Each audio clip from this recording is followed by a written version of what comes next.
ایک بندے نے کہا تھا میں کاروبار کرتا ہوں، کاروبار میں برکت نہیں ہوتی۔ کیا برکت نہیں ہوتی؟ عموماً نقصان اٹھانے لگتا ہوں۔ آج آپ کو ایک نسخہ دے کے جا رہا ہوں، سارے دکاندار اور تاجر بلکہ ہر بندہ ہی ذہن میں رکھ لے۔ علماء لکھتے ہیں جب فجر ہو، بھلے آپ دکان میں 8 بجے جائیں، 10 بجے جائیں، 12 بجے جائیں، جس ٹائم آپ جاتے ہیں اپنے کاروبار کے، آپ فجر ہوتے ہی جو ہی آپ اٹھتے ہیں اپنے مال میں سے تھوڑا سا جتنا آپ کی توفیق ہو، 10 ہو، 20 ہو، 50 ہو، وہ الگ کر دو،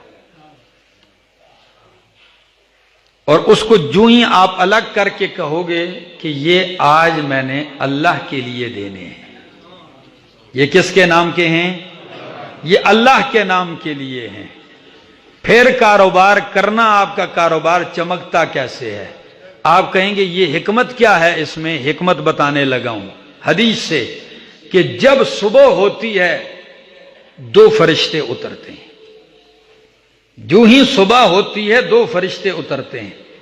ایک کہتا ہے اللہم اعط منفقا طلقا، اللہ جو تیرے لیے خرچ کرتا ہے تو اسے اور عطا کر۔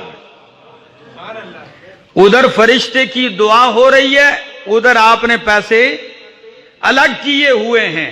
فرشتے کی دعا کے وقت آپ نے مال الگ کیا ہوا ہے، یہی تو قبولیت کا وقت ہے۔ تیری دعا قبول ہو کہ نہ ہو، فرشتے کی دعا تو قبول ہوتی ہے، وہ تو معصوم ہیں، ان کے اندر خطا کوئی نہیں۔ دوسرا فرشتہ کیا کہتا ہے؟ اللہم آت ممسکن تلفا، اللہ جو مال روک کے رکھتا ہے، تیرے لیے خرچ نہیں کرتا، تو اس کا مال تباہ کر دے۔ تو علماء نے اس حدیث کو مد نظر رکھ کر یہ ایک نسخہ دیا ہے کاروبار پار لگانے کا، روزی میں برکت کا۔ آزمائیے، پھر برکتیں سمیٹیے۔ اللہ عمل کی